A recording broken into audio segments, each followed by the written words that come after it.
Hello, Healing with Foods family. This is a long coming video, especially to my YouTube community, because for a long time on my YouTube I only posted reels about my favorite exercise, the kangaroo jumps, and I even got some comments saying, why are you doing those stupid kangaroo jumps videos and you don't talk about food anymore? Are you still doing carnivore? Yay! Thank you for asking. Yes, the answer is yes. So I started my carnivore journey, I believe back in 2019, and I was strict carnivore for maybe almost a year. Then I started to introduce some plants. I kind of was maybe an 80%, 90% carnivore, with the rest 20 to 10% plant matter, mostly fruits, some veggies, not too many nuts. Nuts are really one that I can't do. But now I'm back on 100% carnivore, and I had to do that again for the same reason I initially started the carnivore, which is gut health. Specifically in my case is gut transit, constipation. So initially when I started the carnivore journey, after 5 days, boom, I started to have regular bowel movements without having to take any aid like magnesium or vitamin C, or to have to do enemas, which was mind-blowing. Super excited, super pissed off, because for all the previous years since my 20s I've been trying every high fiber diet, only to find how many, 20 some years later, 27 years later, I found out that no, what I needed was the lack of fiber. And I know this comes as a big surprise to most people, because we are taught that fiber is important to have regular transit and is important for the gut flora. Indeed, fiber does feed gut microbes. So the fiber would feed the microbes that are producing the fermentation, lactic acid fermentation. But those are not the only microbes we have in the gut, or the only microbes engaged in fermentation. There are other types of microbes. So when you eat fully carnivore, you completely rearrange your gut flora for flora that's friendly to protein and fats, not to carbohydrates. And for people that suffer with irritable gut, Crohn's, colitis, constipation, diarrhea, those microbes are actually turn out to be much friendlier to our guts than the ones that thrive on fibers. And not only the ones that thrive on fibers, but when you eat a high carb diet, sugar, artificial sweeteners feed another kind of group of microbes that are actually involved in the disease process. Okay, so that's the context, the background behind my interest in the carnivore diet. So when I went off to my 80-90% animal based, my slowly I started to lose the gut function all over again, to go back to bloating and gas and constipation. So that made me go right back 180% back 100% into the carnivore. So since mid-September, I believe, I started again. So now we are end of October. Yeah, that's correct. Again, 100% carnivore. I'm starting again to have I won't call them regular yet. My gut is still in the cleansing part, so I'm having more on the loose side stools, but I'm having transit, normal transit, without having to take any supplements. I feel much better. Oh, so much better. My digestion, my mood. It's very difficult to explain, to articulate how you feel when you eat in a way that nourishes the body.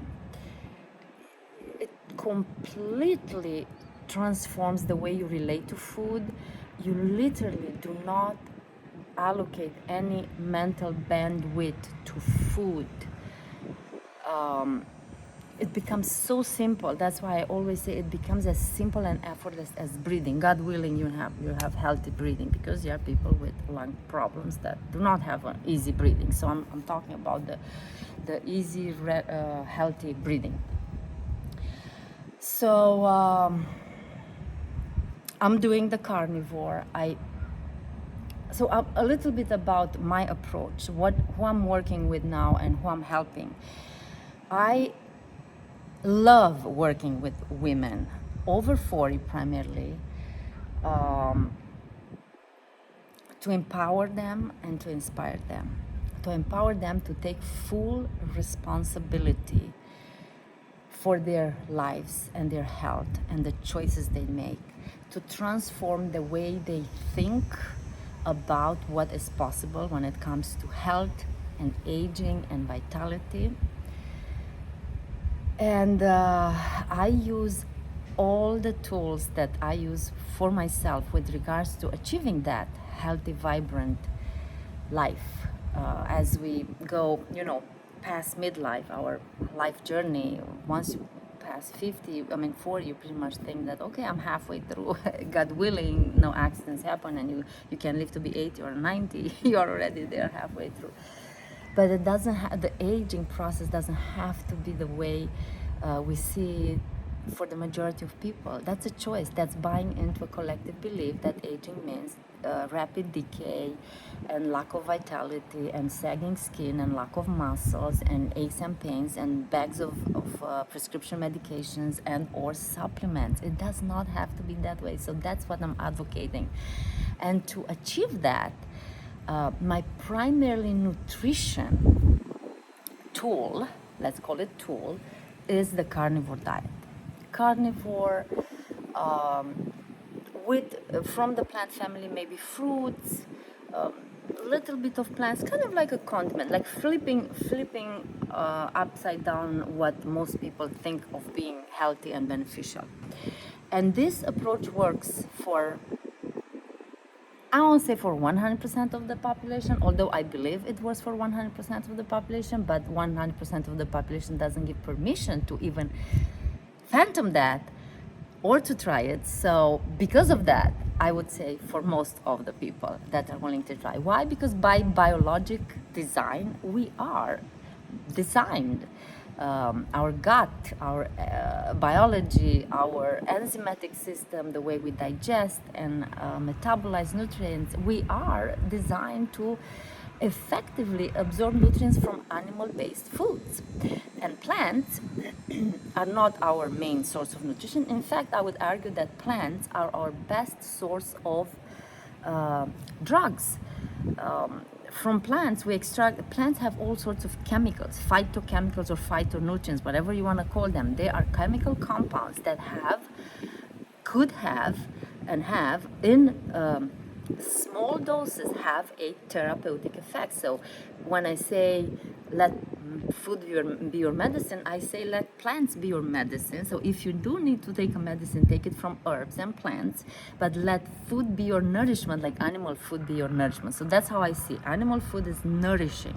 It provides nutrients to the very cell and organelle inside the cells, and it builds up your DNA and cell membranes and tissues and organs and systems, and it makes you who you are, healthy, vibrant. That's the animal food. And then plants are there to give you some compounds where you need some twitches and adjustments. So that's my nutritional tool. Then, of course, equally important is sleep. I cannot emphasize enough how important sleep is for health and youthful look and youthful energy and mental sanity. Then it comes movement.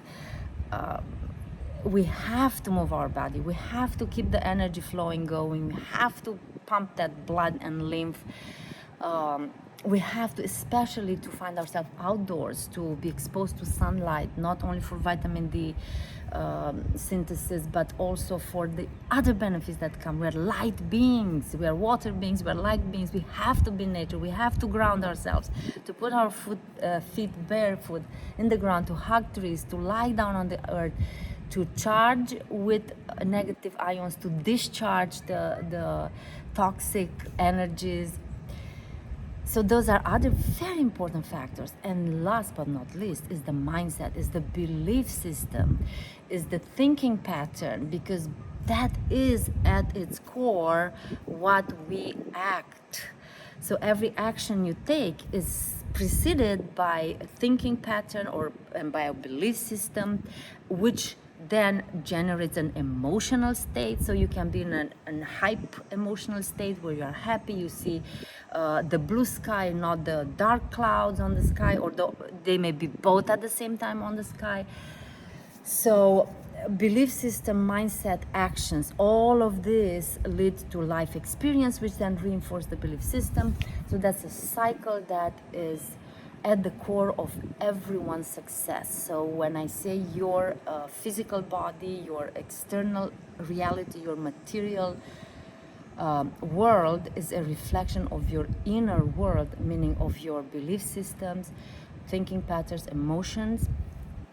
And that's something that's like the root cause. That's the energy that you need to address, to regulate, to change in order for you to act in a different way. So we are energetic beings, perceived at the material level through our five senses, but there is more to this life than the five senses. So that brings me to the concept of spirituality. People would say, "Oh, carnivore, you eat meat, you are impure, you are, taking that energy, and you cannot be spiritual." Bullshit! You can be spiritual. Maybe I'm more spiritual now when I eat meat and I'm nourished and I'm grounded than I ever was. So I identify as the spiritual carnivore. So in my approach of inspiring and empowering women over 40, spirituality and the concept of everything is energy, frequency, and vibration is at the core of my work.